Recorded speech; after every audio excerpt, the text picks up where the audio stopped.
25वें रोज़ा इफ्तार प्रोग्राम में दरगाह मीर कुर्बान अली में बही गंगा जमुनी तहजीब की धार। जयपुर की खासियत दोनों मजहब के लोग एक दूसरे की खुशियों में होते हैं शामिल। संसार चंद रोड स्थित दरगाह मीर कुर्बान अली में हर साल रमजान के महीने में 3 रोजे इफ्तार का प्रोग्राम मुनक्किद होता है और हजारों की तादाद में रोजेदार रोजा पुरसुकून के साथ इफ्तार करते हैं। 25वें रोजे के इफ्तार प्रोग्राम में एक बार फिर गंगा जमुनी तहजीब की धारा बहती नजर आई। जयपुर नगर निगम हेरिटेज की महापौर कुसुम यादव इफ्तार में शिरकत करने पहुंची और रोजेदारों के साथ में रोजा इफ्तार किया।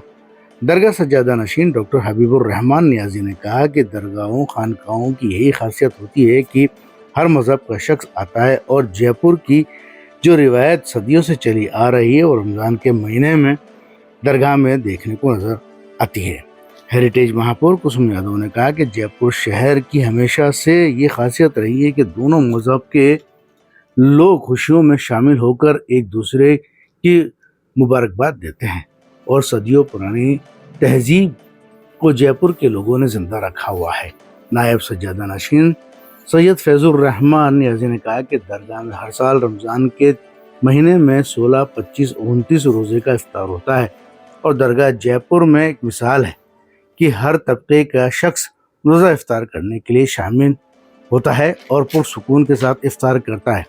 आदर्श नगर विधायक रफ़ी खान ने कहा कि दरगाह मीर कुर्बान अली से मुरीद हैं और यहाँ आकर उन्हें रोज़ा इफ्तार कर दिल को सुकून मिलता है।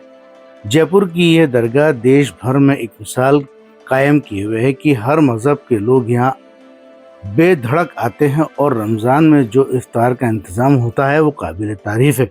यहाँ पर हज़ारों लोग इफ्तार में शिरकत करते हैं और जयपुर के नामचीन लोग भी यहाँ आते हैं। सैयद फरीदुर रहमान नियाजी ने कहा कि यहाँ लोग रमज़ान के अलावा भी बड़ी तादाद में आकर सुकून हासिल करते हैं। हायर एजुकेशन के रिटायर्ड जॉइंट डायरेक्टर वी के वशिष्ठ ने कहा कि नियाजी परिवार से काफ़ी पुराने संबंध है और इफ्तार के प्रोग्राम में शिरकत कर बहुत अच्छा लगा। आपको मालूम ही है आज यहाँ दूसरा इफ्तार है। इस दरगाह में रमज़ान शरीफ के महीने में 3 इफ्तार होते हैं, जिसका आज दूसरा इफ्तार है। और यहाँ के जो बुज़ुर्ग यहाँ दफन हैं उनकी ये वो करम कह लीजिए क्या है कि हर हफ्ते के लोग यहाँ आते हैं और एक सुकून महसूस करते हैं। अगर आदमी को सुकून नहीं मिलेगा तो आज किसी के पास इतना टाइम नहीं है कि वो कहीं जाए आए, उसे कुछ सुकून मिलता है, कुछ हासिल होता है तो वो आता है। और हमारी खानकाहों से हमेशा ये पैगाम दिया गया है कि सबसे ऊपर इंसानियत है। बाद में हम अपने मज़हब के बारे में जो कुछ भी करें लेकिन इंसानियत को नहीं भूलना चाहिए। और यही हमारे भारत की एक गंगा जमुनी तहजीब और उसकी एक शान है कि यहाँ नैरंगियों में यकरंगी तमाम तरीके के फूल हैं, लेकिन एक गुलदस्ते की तरह से कोई अरब कंट्रीज़ है या और कोई कंट्रीज़ है उसमें एक तबके के लोग हैं, एक रिलीजन है, वहाँ अगर मिल के रहते हैं तो कौन सी बड़ी बात है। जहाँ हम इतने कौमों के साथ हम मिलजुल के रहते हैं और कोई भेदभाव नहीं, ये हमारे हिंदुस्तान की खूबसूरती और इस रिवायत को कायम रहना चाहिए, यही पैगाम हम देते हैं। तो सभी को ईद की बहुत बहुत शुभकामनाएं देना चाहूँगी, और क्योंकि जयपुर तो पहचाना ही हमारी गंगा जमुनी तहजीब के लिए जाता है। आज उसी का उदाहरण आप यहाँ देखेंगे कि यहाँ बहुत सारे हिंदू लोग भी रोज़ा इफ्तारी में आए हैं। उसी में तहत मैं भी यहाँ पहुँची हूँ। हम सभी यहाँ क्योंकि जयपुर में हम सभी लोग मिलकर रहते हैं, होली हो, दिवाली हो या ईद हो, हम सभी लोग सब त्यौहार मिल के मनाते हैं। उसी के दौरान हम लोग कई सारे आयोजन एक दूसरे के अटेंड करते हैं। मैं सभी को एक बार ईद की फिर से शुभकामनाएं देना चाहूँगी और यही कहना चाहूँगी कि हमारी गंगा जमुनी तहजीब को हमेशा बनाए रखें, साथ रहें, जुड़े रहें। आज यहाँ दूसरा रोज़ा इफ्तार रमज़ान के में कई रोज़ा इफ्तार होते हैं, जिसमें से ये दूसरा रोज़ा इफ्तार दरगाह मीर कुर्बान अली साहब रहमतुल्लाह अलैह जयपुर में हुआ और बहुत अच्छी तरीके से सारा इंतज़ाम और सारी चीज़ें मुकम्मल हुई। और आपने अभी जो मुझसे सवाल किया कि कई हफ्ते आई, तो इन लोगों ने इस बात का सबूत दिया कि आज भी गांधीवादी विचारधारा सूफी हिंदुस्तान में जिंदा है। सूफियों की जो विचारधारा रही है वही अमन पसंदी की और सुलह कुल की वो सब चीज़ें निभाते हुए और ये इसी खुले बाहों के साथ, खुले दिल के साथ ये सारी हस्तियाँ जो हैं ये दरगाह में आती हैं। उन्हें मालूम है कि यहाँ से हमेशा प्यार, मोहब्बत और अमन का पैगाम पहुँचाया जाता है और सभी हिंदुस्तानी जिसे कहते हैं ना, भेदभाव कुछ भी नहीं होता, यहाँ उसी अंदाज से आते हैं और ये हर बार आते हैं। इस बार भी इन्होंने यहाँ रोज़ा इफ्तार हमारे साथ किया और हमें इस बात की बहुत खुशी है कि लोग इसी तरीके से आते हैं और आते रहें। मेयर भी यहाँ पर आई थी। हाँ, मेयर कुसुम यादव जी जो आई हैं यहाँ और तो उनका बहुत इस्तकबाल हुआ, यहाँ खुश हुए लोग देख के भी और उनकी दस्तार भी की गई दरगाह की जानिब से।